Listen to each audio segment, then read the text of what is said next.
Citizens speak out. People across the globe continue speaking up for government reforms that grant greater freedom and democratic participation in countries including Bahrain, Brazil, Egypt, Greece, India, Kuwait, Libya, South Africa, Syria, Tunisia and Yemen. Thousands of Bahrainis gathered Friday, June 3rd, to mourn and express their anger over the government's ongoing crackdown and the deaths of 2 protesters in the last 24 hours.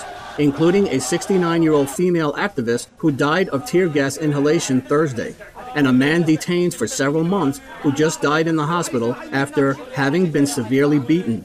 In South Africa, many people gathered in front of the Saudi embassy Friday to protest the kingdom's participation in the repression of Bahraini citizens. Kuwaitis continued protests Friday, calling for the resignation of the Prime Minister Nasser Mohammed Al-Ahmed Al-Sabah, while Egyptian activists set fire to a police station after a bus driver detained along with 13 others for parking violations was killed in police custody. 2 other people in Brazil who had spoken out in the past over illegal logging in the Amazon were found assassinated this past week, bringing the total to 5 in just 10 days. On Friday, in the Syrian city of Hama, as some 50,000 rallied to honour the memory of more than 25 children the activists report have been killed by security forces, another 53 people lost their lives when government forces opened fire.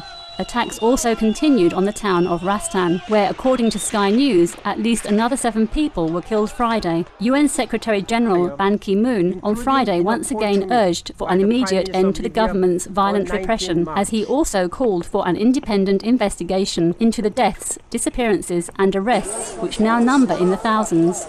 On Friday, Yemeni President Ali Abdullah Saleh was injured when the presidential compound in Sana'a was attacked, reportedly by tribal leaders, following government forces shelling their homes. Reports indicated that the president's injuries were slight, but concerns have been further raised that the escalated violence could lead to civil war.